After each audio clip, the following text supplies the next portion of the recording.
a note you've written here on the shared document we've got. You've just written tithing as sky miles. What Have you does that seen this? mean? Oh, No. Nemo. You understand why though, right? I totally understand why, but it's such bull, Nemo. Okay, right.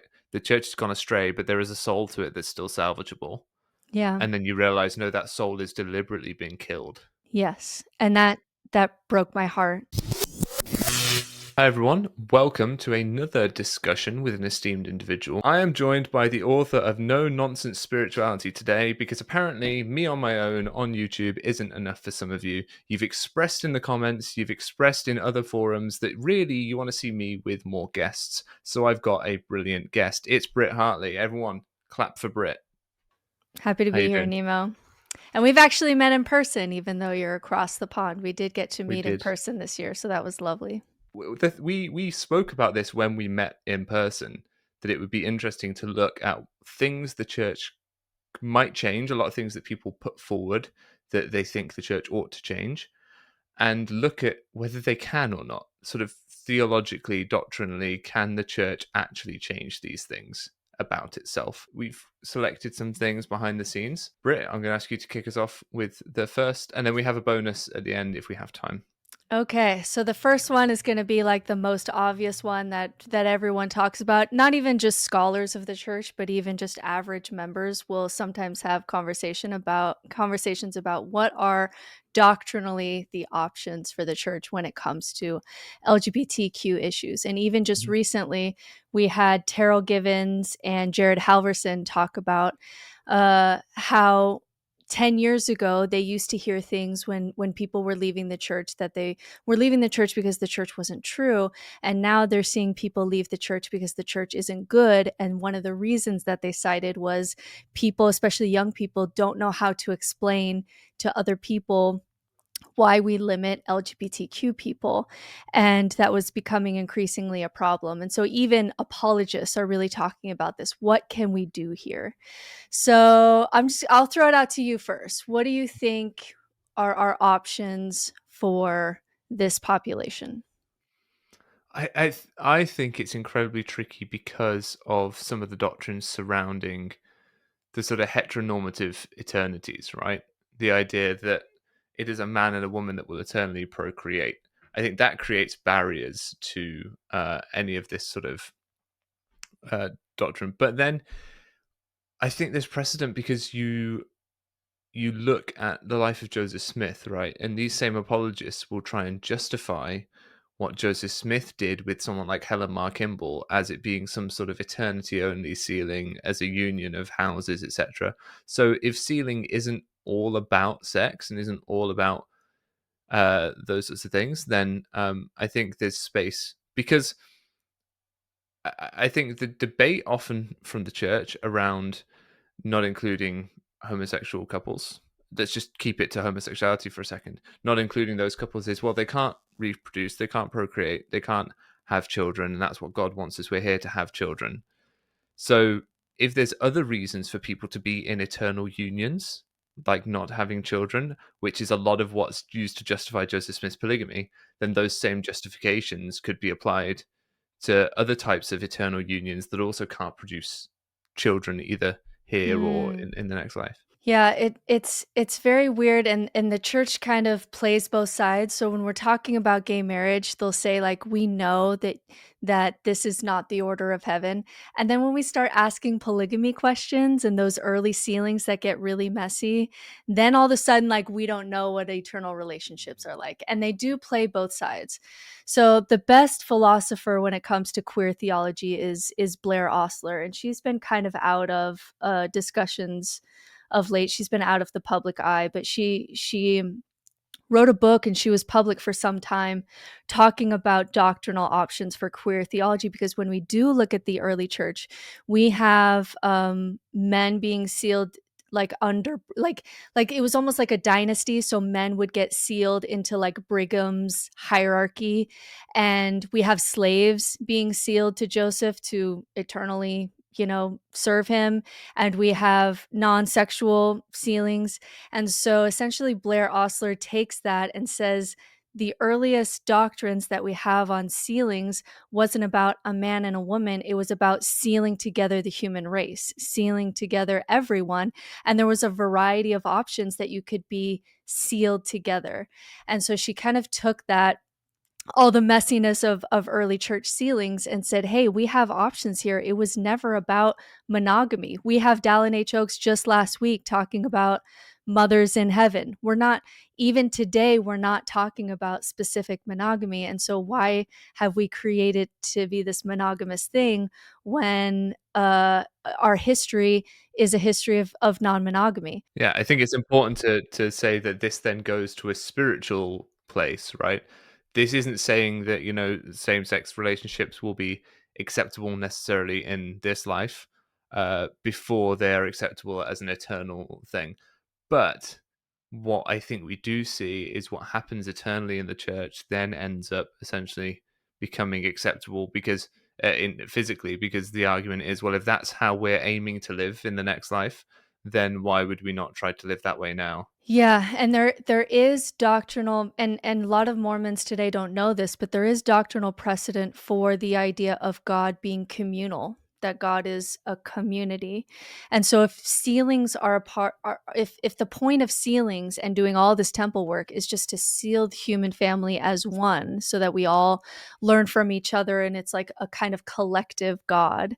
And we even have, like, scriptures that will support this idea of like a council of gods.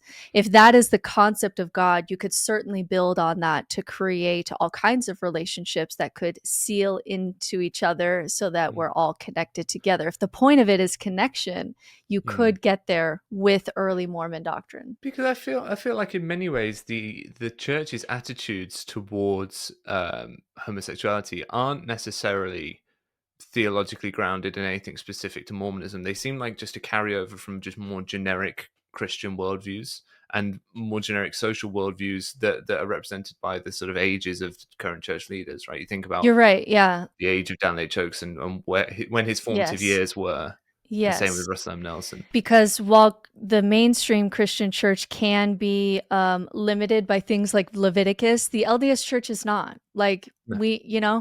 we can do with the Bible whatever we want, essentially.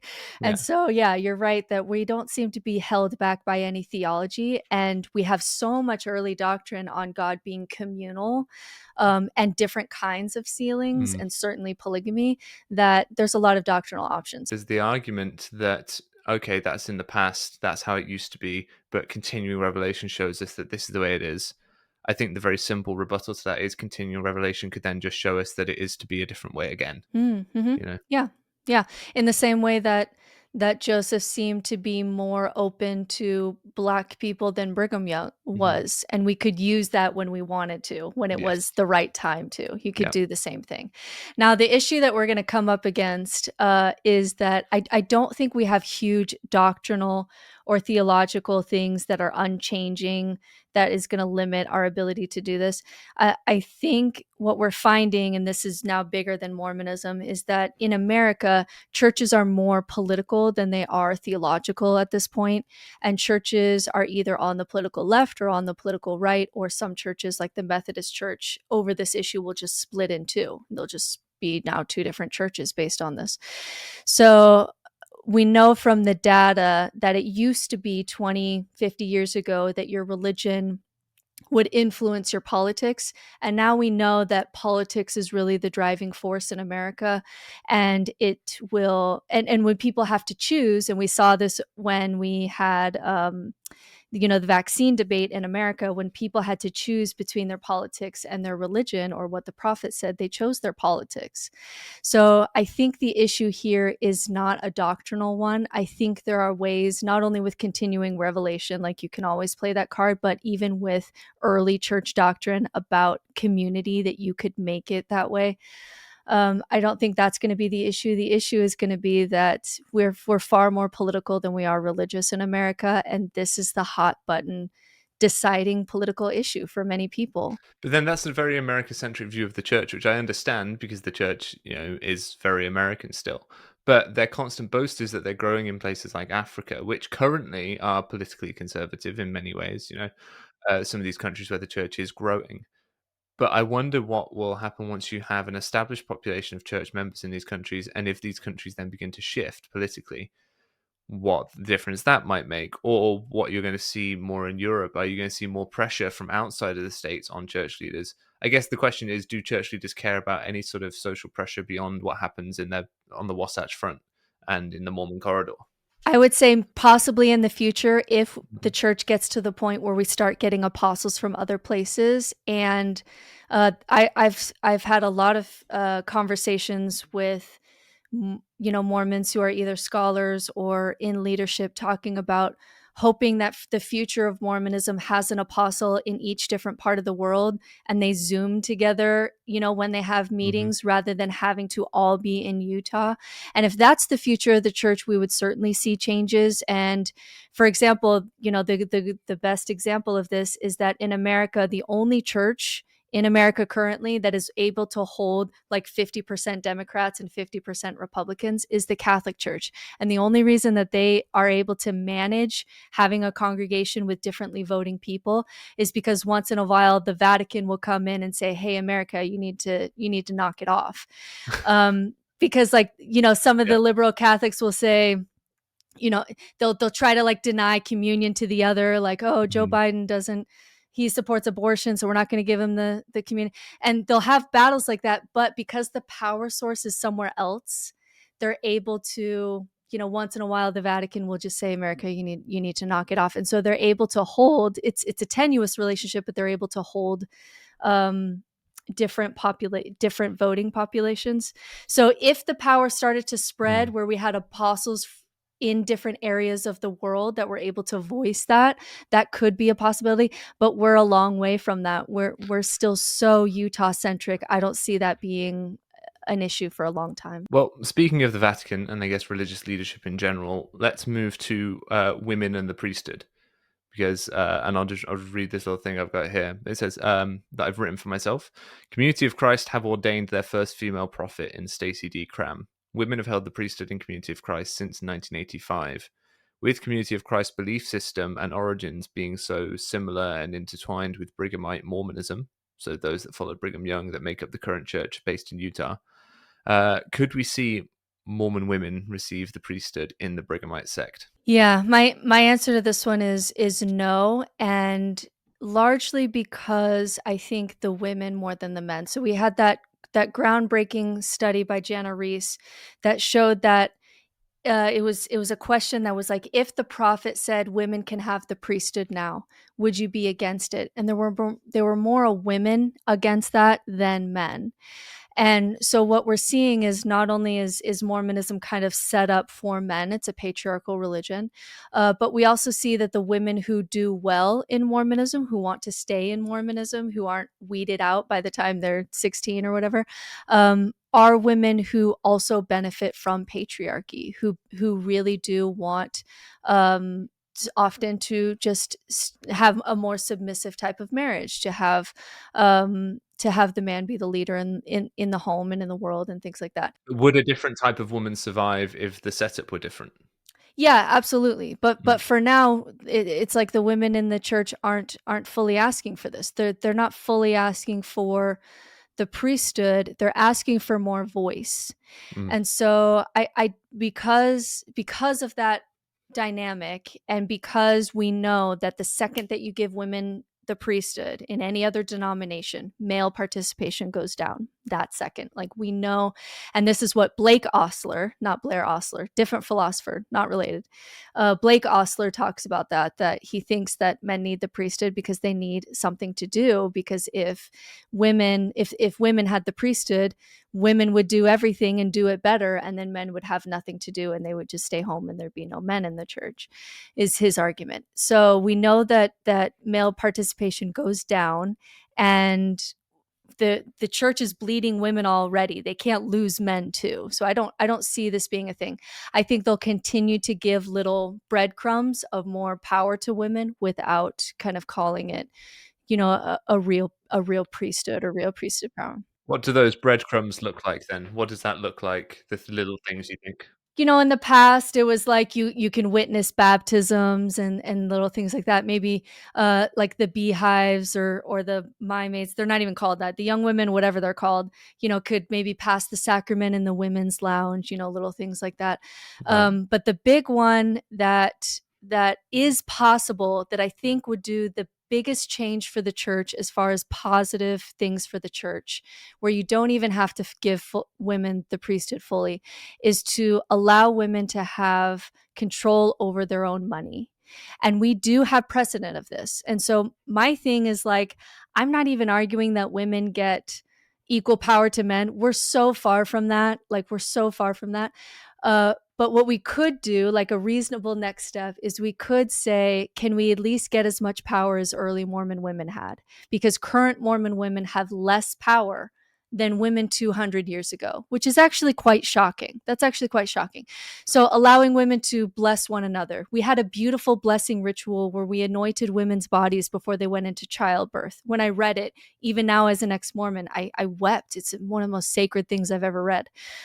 We used to have power over our own curriculum. We used to have power over our own money. And when you give women money, they don't just like invest it. They don't just ensign peak, the money. If you wanted to actually change the church and the church's image overnight, let women either have all the money, access to the money, half the money, give them access to some portion of the budget and let them change the world, because they will. And historically they do.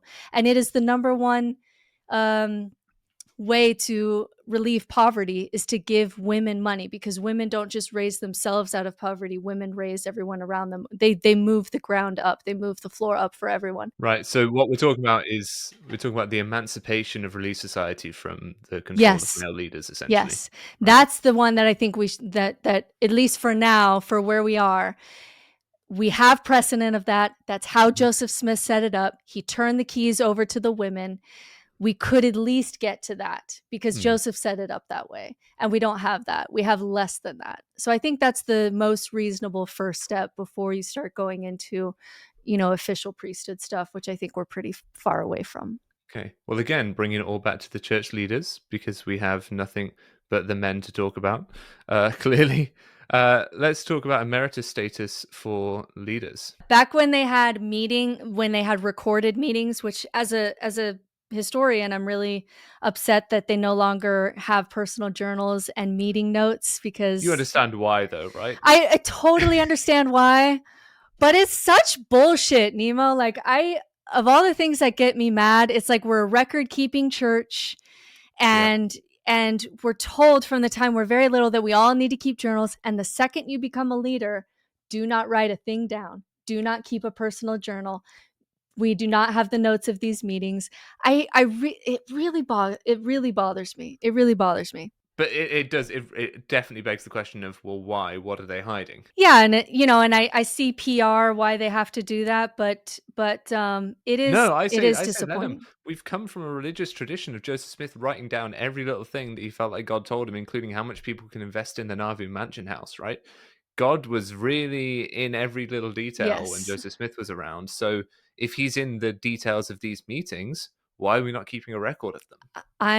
I'm for that too, Yep. and I think PR won that battle in the sense that, hey, it's getting harder to be able to, The grey men who run the church won that, I think. Yeah. but back when we used to the point was, back when we used to take notes, there were times where it was brought up, hey, do we need to do emeritus status for the leaders? People are getting kind of old. We know that Hugh B. Brown expressed a desire to retire in the early 1970s due to his workload and his health issues. He had a fight with it over Harold B. Lee, who he was always fighting against because they had very different theological views. Harold B. Lee, very conservative, and Hugh B. Brown, much more liberal politically and theologically. And he opposed the idea, saying that this is an apostolic calling for life. So what I'm seeing there though is that Hugh B. Brown was saying, "Well, hang on, I want it to be something that I can step back from," and it's essentially Harold B. Lee going, "No, this is a burden for life," because we often tend to think, or I have certainly been guilty of thinking in the past, that maybe the leaders of this church just want to cling on for as long as possible to the power they have and whatnot. But actually, this is an example of when one of those leaders went, no, I would like to, step away. I would like to stop.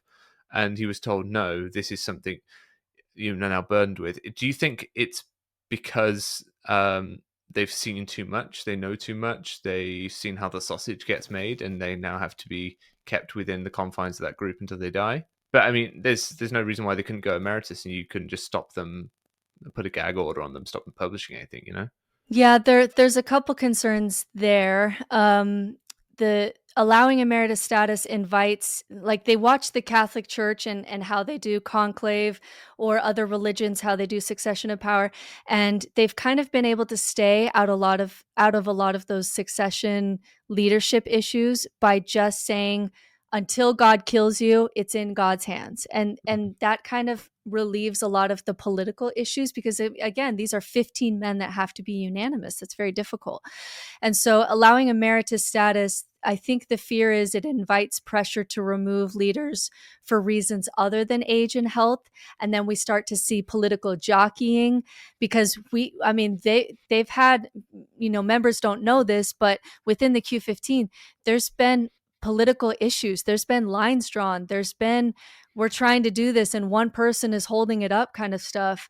And so when emeritus status becomes an issue, now all of a sudden that stuff becomes more political and Yeah. more even argumentative within the Q15, because now they can just say, well, God put him in charge, God's kept him alive, so that's what we're going to do. And it kind of creates this easy way to relieve tension within these 15 But men who do have to be unanimous. what if there was a merit? Because you see some of that in Second Class Saints, right? In Matt Harris's book, you see a lot of that jockeying and that stuff behind the scenes.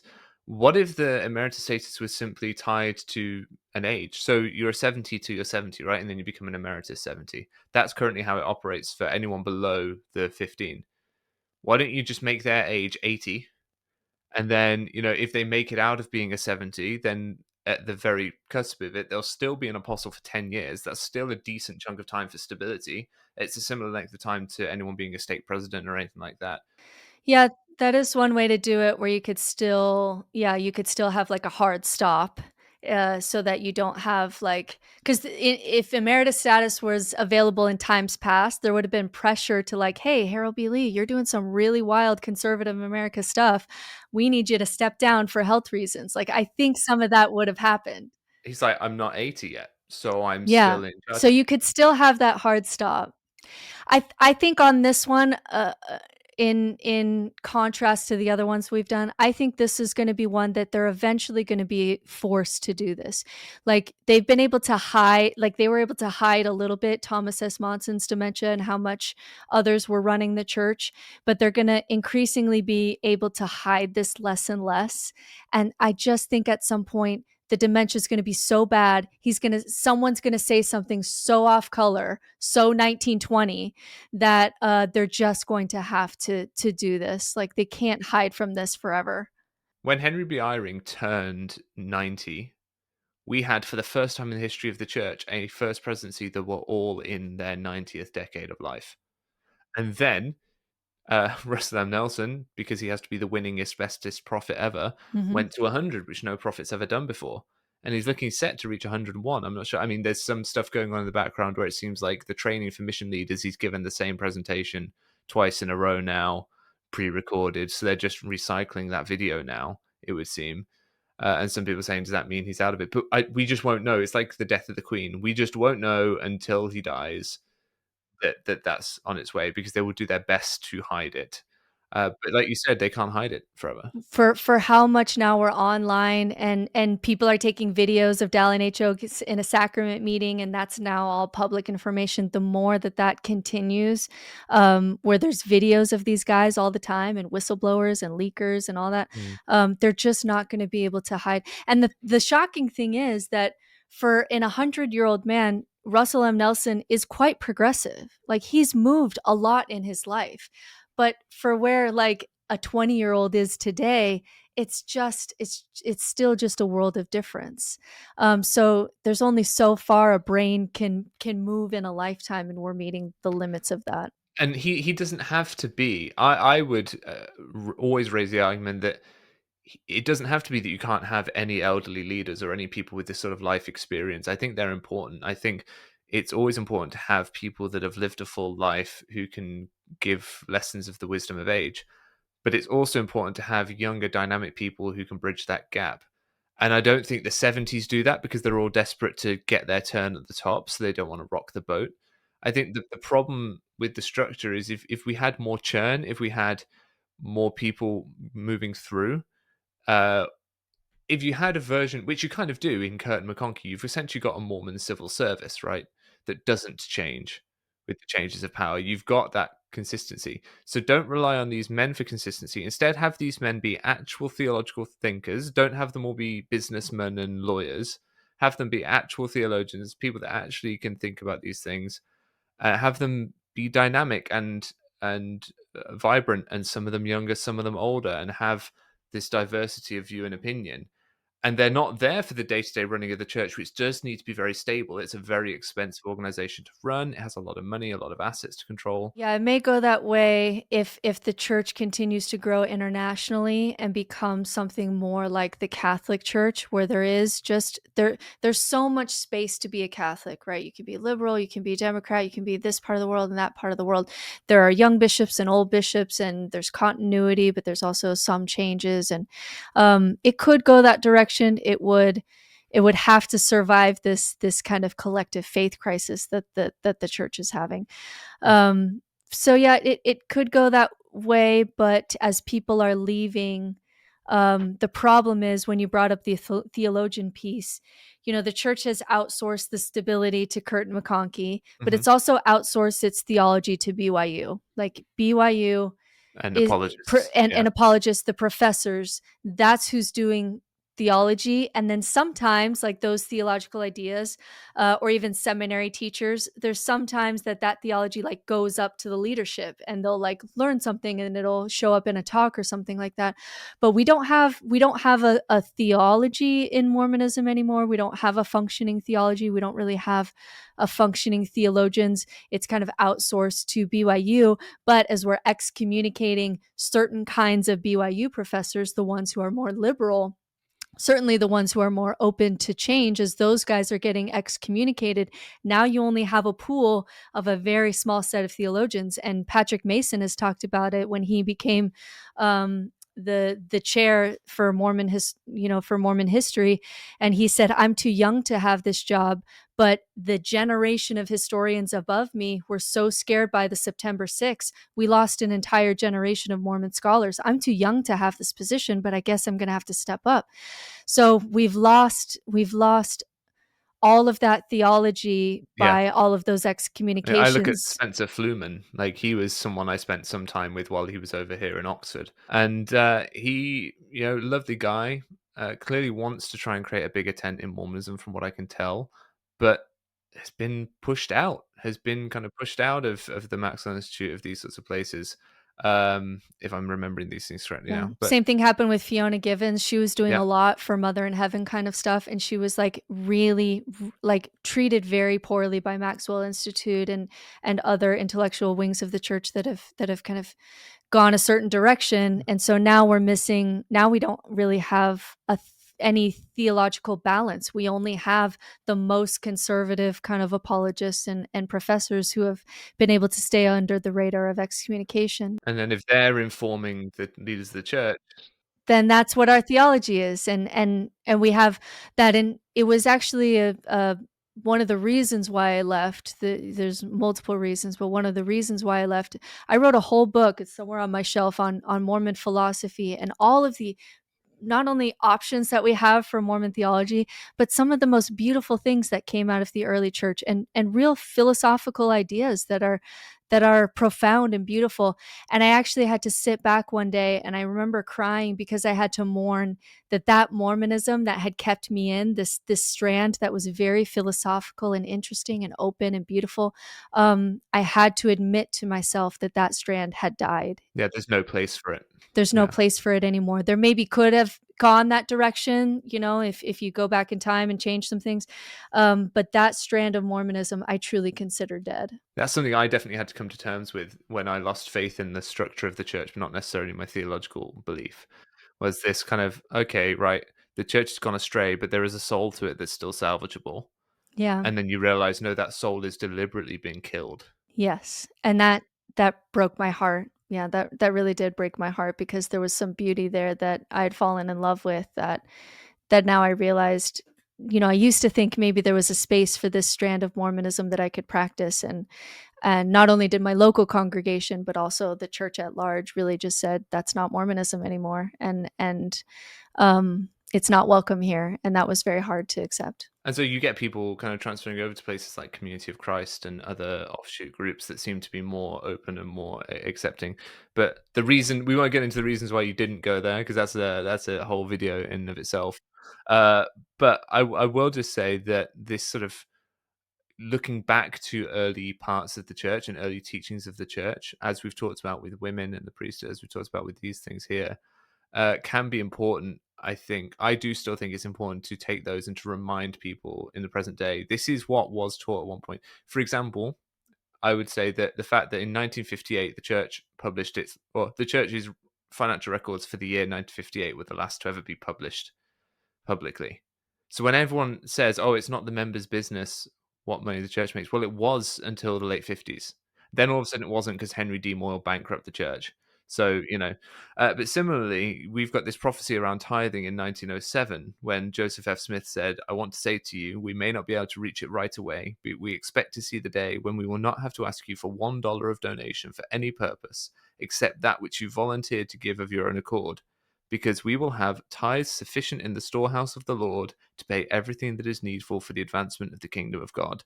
That is the true policy, the true purpose of the Lord in the management of the affairs of his church. That is a prophet speaking for God, saying that we may not reach it right away, but there will come a day when we won't have to require tithing of you.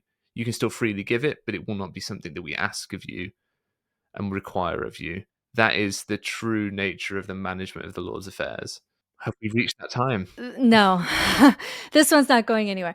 Um, because Mormonism, especially now, places all of its emphasis on the current prophet, whatever past prophets have said, like, essentially, we just don't give a shit anymore. Like, we don't even really care what Jesus said anymore. Like, any conference now spends more time quoting Russell M. Nelson than it does Jesus, much less like a previous apostle or But prophet. isn't that so funny for like such a church where you were just talking about how the only people that survive are sort of theologically conservative individuals and people like small c conservative, like they want to keep hold of the past.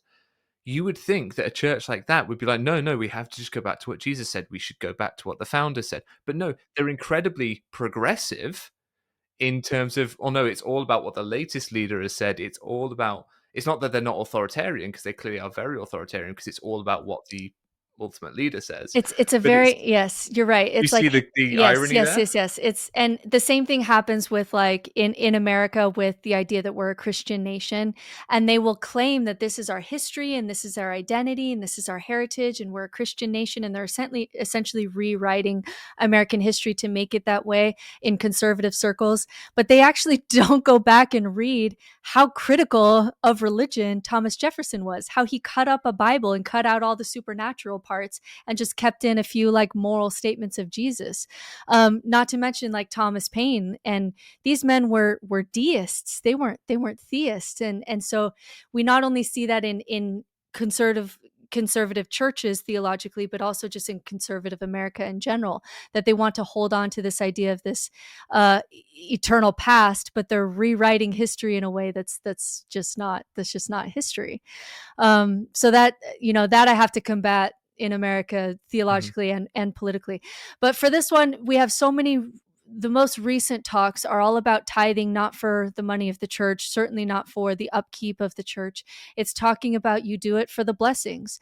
And even if you are so poor, how dare you not tell people to pay their tithing, because that's the way that they're going to get, the blessings of heaven opened and all of that. So because tithing has turned into very specific prosperity gospel where this is the way that you open the blessings of heaven from God, I don't see us going back to that prophecy at all.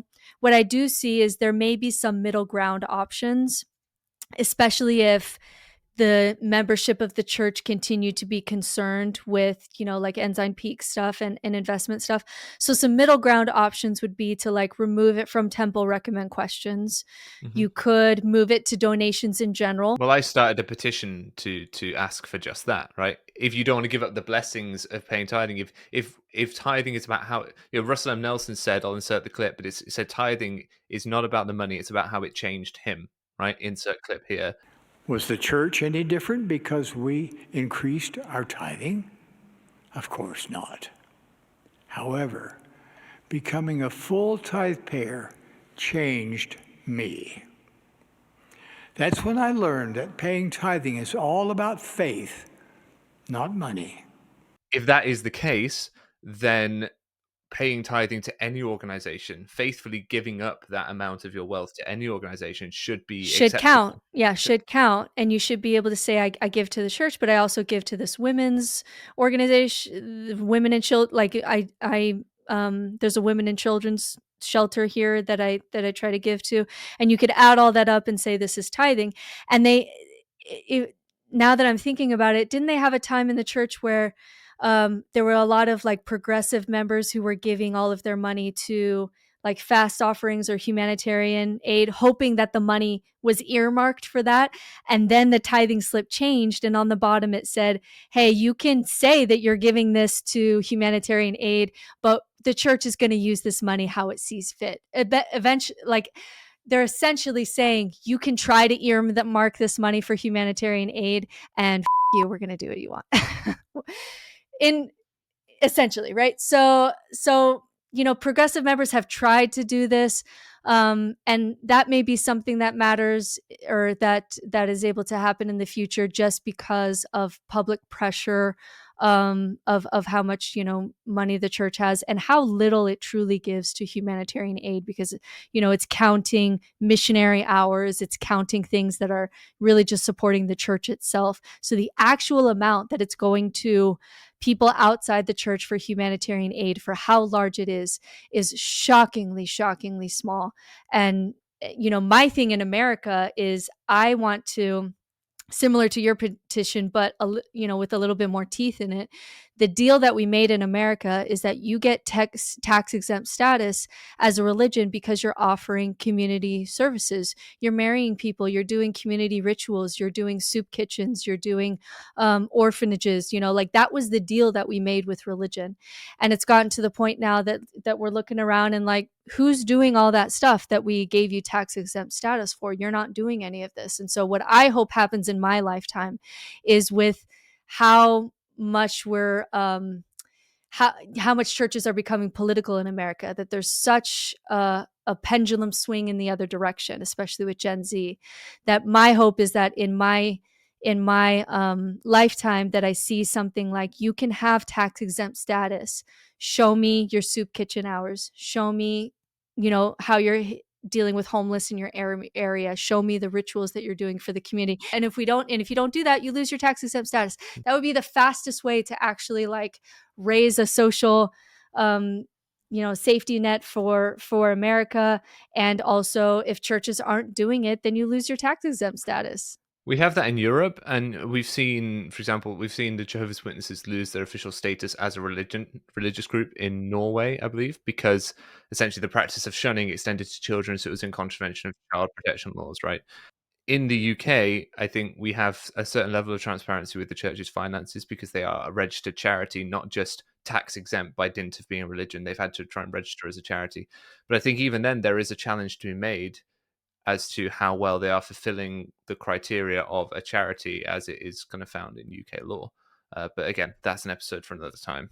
Yeah, that's where I hope America will go that direction. It's currently not. And maybe there's some middle ground options as far as being able to donate in a variety of ways, or have it not be a temple recommend interview. But as far as like removing tithing altogether because we have enough money to support the church, I don't see that happening at all. So just before we go on to the next topic, I really want to ask you about a note you've written here on the shared document we've got. You've just written tithing as sky miles. What Have does you that seen mean? this? Oh, Nemo.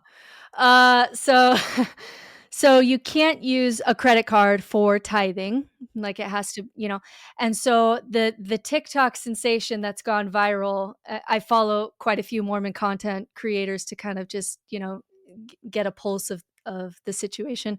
But quite a few Mormon content creators are showing you how you can pay your tithing in this sneaky way, credit card that turns into a debit card. It's some financial sneaky way that you can essentially pay your tithing and still get sky miles.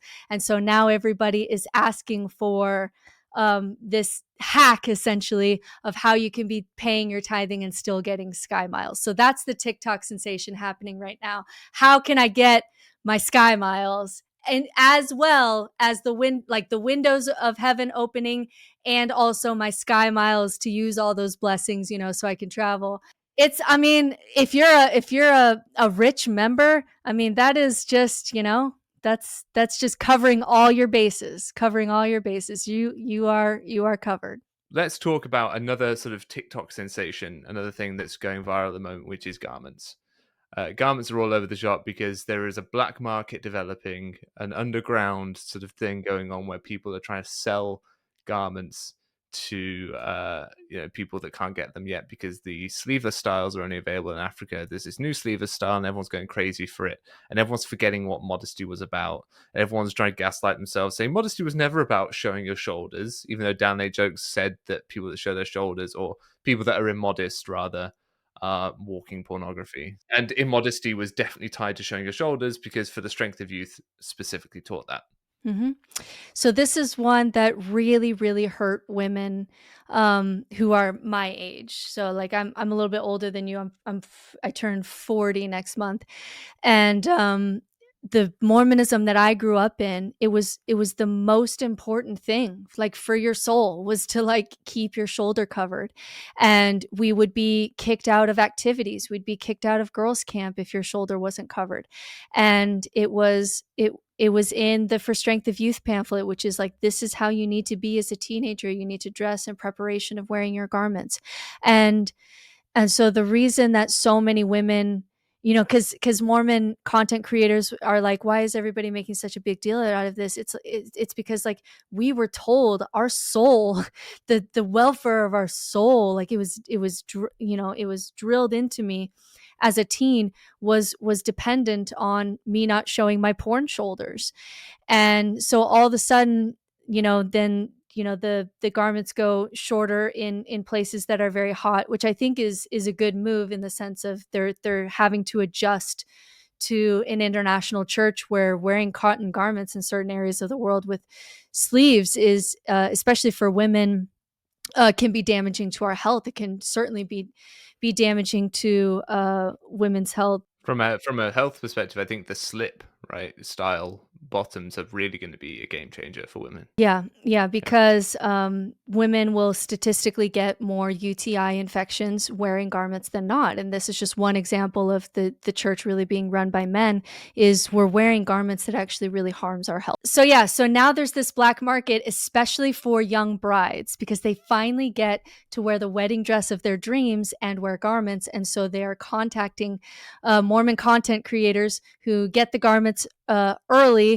or people in other areas of the world where they can get the garments. And so now there's like, you're right, like this black market thing for garments, so that they can wear the temple wedding dress again, which was like such a hurtful thing for us 40-year-old women, because we had to wear the most hideous, ugly, wedding dresses, or not the dress of our dreams or whatever, in order to save our souls. And now apparently God doesn't care. Well, when I was a teen, that's all God cared about. Like, what do you mean? It wasn't okay to desire that dress because that dress was immodest. But now these Yes. young women that desire it are now allowed to desire it because it will now Yes. work with garments. So that Yeah. hurt my generation of women, because it was just so drilled into us, and now it's just kind of seen. We've seen a change to the garments in that respect. Do we think we could see a change to the frequency with which they're worn? I know that we've had comments from church leaders talking about they're upset by the sort of cavalier and casual nature of women wearing their garments. And it seems like some of these changes are maybe a way to get them to wear them more often. But as people continue to find them uncomfortable or still struggle with them, do you think we'd see change to their frequency or the location where I actually do think we will see a change of either moving it to personal choice, like every once in a while the church will go like, we're not going to say like everyone go get a tattoo, but if you get a tattoo, it's a personal choice, some, and they just decide not to make an issue of it anymore. So that could happen. But I think what's going to happen with this thing is that sometimes we get top down change, and sometimes, most of the time, I would say it's really a bottom up change, right? And so the bottom up change that's going to happen is Gen Z, and it's going to be a while before they get to things like leadership. But Gen Z, when you ask them, are you a Mormon? Like, are you fully a Mormon? They'll say, yeah. And then you'll ask them, do you wear garments and do you not drink coffee? And they'll say, well, that's not important. Like, I don't care about that. So Gen Z, like, it's very interesting insert that 1 cup of coffee woman. Though she knew it was contrary to the word of wisdom, she developed the habit of drinking coffee and kept a coffee pot on the back of her stove. She claimed that the Lord will not keep me out of heaven for a little cup of coffee. But because of that little cup of coffee, she could not qualify for temple recommend. And neither could those of her children who drank coffee with her. But even with all the indoctrination of the 1 cup of coffee woman and the old men saying things about their garments, Gen Z collectively have just decided, I'm fully a Mormon. I'm not wearing garments. It's not for me. And I'm going to have my coffee and my Dutch Bros and whatever. And they've just decided that is true. Like, God bless them. Like, they've just decided that that's a thing. And so because of that, that's going to be a bottom up change where eventually there's going to be so many Gen Z Mormons who just say, I really like the church. I don't think God cares about my underwear, and I don't think God cares about my Dutch Bros order. So I'm not going to do it, but still happy to be Mormon. And that will eventually force one of those, it's a personal choice things from the top. I think that's what's going to happen. And there's a whole conversation to be had about the backlash that gets from both Mormons that are older and ex-Mormons who feel like they never got to do those things. Sure, but who cares about the ex-Mormons? We're going to whine. Whatever change that's going to be made, Mormons are going to whine about it. If it's something that or ex-Mormons are going to whine about it. If it's something that we wanted to happen, we're going to cry that we didn't get that change when we were younger. If it's something we didn't want to happen, we're going to raise a big fuss. Ex-Mormons are going to be mad about everything that happens to the Mormon Church at all times. That's just kind of the brand of ex-Mormonism. So nobody needs to be like changing anything to make the ex-Mormons happy. They're just going to be, always have something to say. But then do you think we could see them change to like temple only? I think they could. I don't think they would say it like that. I think it could go that way as one of those, like, we always wear, the garment in the temple, and it's your personal choice how and when you wear the garment outside. I think maybe 50 years from now, 30 years from now, that's those Gen Z have just decided God doesn't care about my underwear. And I think that's going to have a bottom up change at some point. Okay, so should we go to our final bonus question then? Sure. Temple recommend questions 100 years from now. What do they look like? My gut says, based on, because temple questions have turned into identity markers. And what we know about identity markers for a community is that when a community is in threat, identity markers go up. So when we're facing, when people are leaving the church and the PR is really bad, and we've got Hulu documentaries that show the Mormon Church in a bad light, like just one after the other. This is when all religions, Mormonism included, circle the wagons. Who's in, who's out, who's safe, who's not. And garments are a big part of that. Obedience narratives go up, so we get a lot more obedience narratives lately. Just be obedient. And then identity markers to just mark who's safe and in, and who's out and unsafe. And we even hear like, don't take advice from people who have left the church. Don't talk to people who have left the church. All of that. Really strong line between who's in and who's out comes from when churches are threatened. And so as long as the church still feels threatened with the amount of people leaving and the PR that they're getting, I think we'll see the same kind of identity markers. We don't drink coffee and the garments and the whole thing. They might lose control of that from the bottom up, right? At some point, but there'll still be some kind of identity marker if the church feels very threatened. They'll still, even culturally, will still be some kind of identity markers, just so that people feel safe with their in-group when they feel like their church is not very safe because it's being attacked from all sides. If we ever get to the point where everyone, it's getting to the point where everyone knows, no one's finding out about polygamy yesterday and leaving the church. That's not a thing that's happening anymore.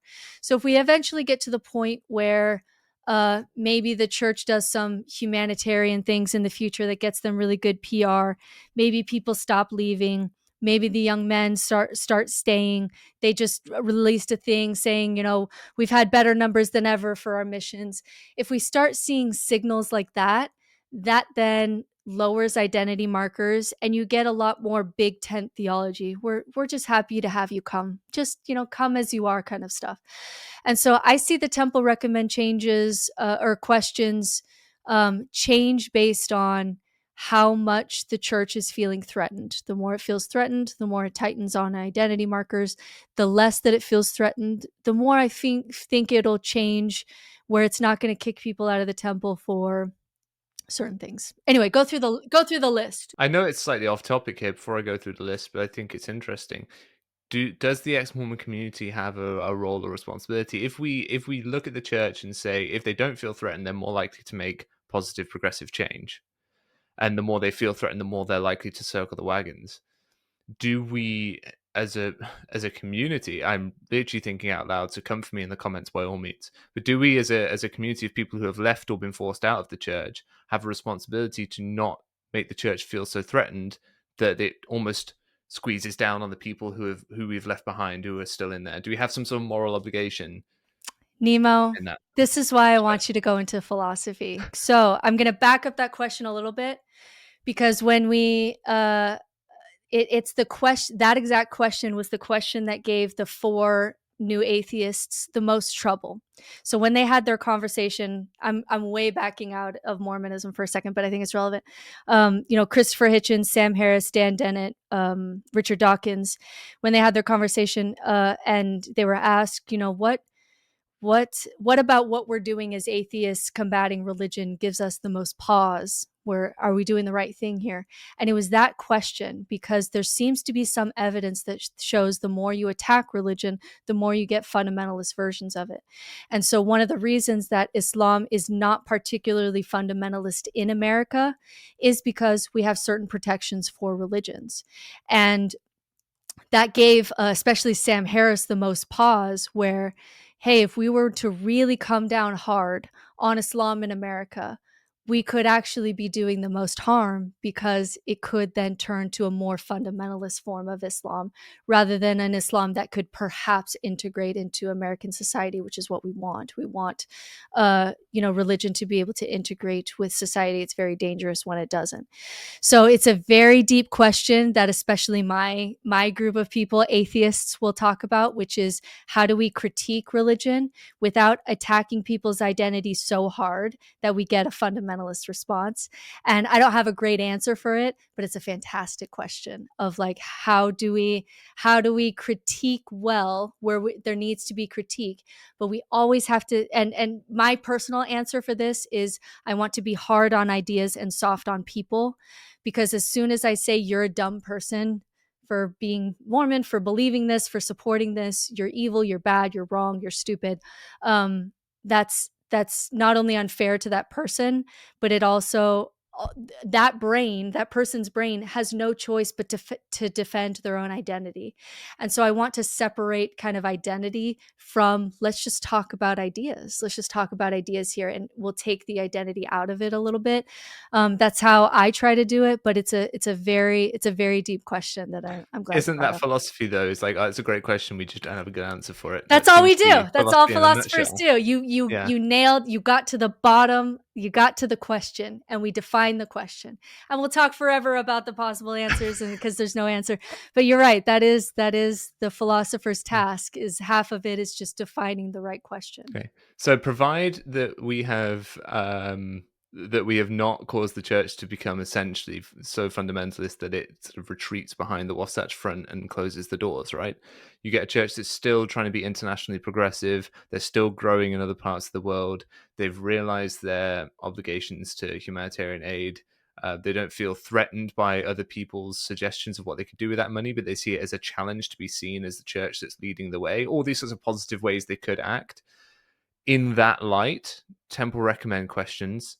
I think the temple recommend would still exist because I think, like you said, it is still a good way to mark who's in, who's out, and groups are always going to want to define who's in and who's out. Yeah. And groups have like an inner circle, right? Like that's the inner circle. So what do they look like? Because they start with, I'm not going to be able to go through all of these in one go, but the temple recommend interview questions start in the first three, just talking about what do you believe. So do you have faith in God? Do you have a testimony of the atonement? Do you have a testimony of the restoration of the gospel? Do they stay? So I've actually, as a Mormon, answered no to those questions, and due to leadership roulette, some bishops would allow me to attend and some would not. It's possible that those faith questions could change to, do you have a desire to believe, which we have a doctrinal precedent for, that, for something like faith, even in the Doctrine and Covenants, it says to some it is given to know, and to some it is given to just believe. So it seems to be like some people, even in the Doctrine and Covenants, will struggle with belief throughout their life. There seems to be, true doctrinal scripture supporting that. So those questions may change to, do you have a desire to believe? That would be how it could soften that. I have gone into the temple at saying that I don't know, or I'm not sure, or I have issue, or I struggle. So some of that is leadership roulette, but it's possible that some of those could change to a desire to believe as people struggle with certain faith claims of Mormonism. So there's question 4, which is one that I always struggled with when I was trying to attend the temple as sort of someone that was openly opposing church leaders. Do you sustain the president of the church? Do you sustain the members of the First Presidency Quorum of the 12? Do you sustain other general authorities? It's all lumped in together, and that to me has always been an issue, because it's like they're putting themselves between you and the pinnacle of worship, right? You have to sustain these men, and what it means to sustain them is if you know of something that they're doing that they shouldn't be, then you should say something about that. That's how common consent works in the church, or how it should.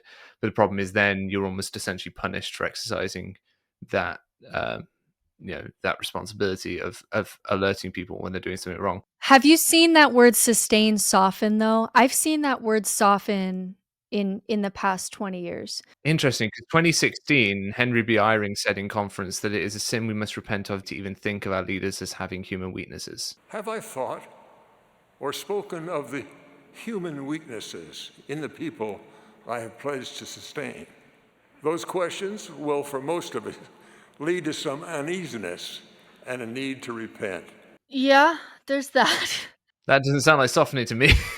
No, there's that from the top, certainly. And Dallin H. Oaks, obviously has some pretty damning quotes on this one too. But I've seen, I'll have to think about this. I'll have to think about if this is just my experience, or if I can pin it down to an actual changes in the church. But I've seen apologists more soften that word sustain, where they will, like, one of the Webster dictionary, they'll soften it in a way where it's like, I recognize that you have the authority and power to make these decisions. I may disagree, but I recognize that I don't have that power. You are the one in that power. But isn't that interesting? Because what they're doing is they're trying to broaden the definition so that as many people as possible can say, yes, they do sustain, so that the image of sustaining is upheld, Yes. so that the legitimacy of Yes. these leaders is upheld Yes. by broadening So what it means. apologists, no, like, you're right. The Eyrings and the Oaks have not softened this word, but I listen to Faith Matters. I listen to, Terrell Givens. I listen to these voices too. And there's a lot of softening of that word sustain to mean something like, you have the proper priesthood keys to eventually make this decision, but I still have my own personal connection with God. I still have my own convictions. I still have my own worries. You even have Oaks, talking about, before the the priesthood ban was lifted, that he struggled with it at times. You still, like, you have apologists use that to make room with the sustain word. So maybe it may not come from the top, but a lot of times the room that we get in Mormonism isn't coming from the Q15. It's really coming from the apologists who are doing the legwork to make that room. Because I don't think the apostles care.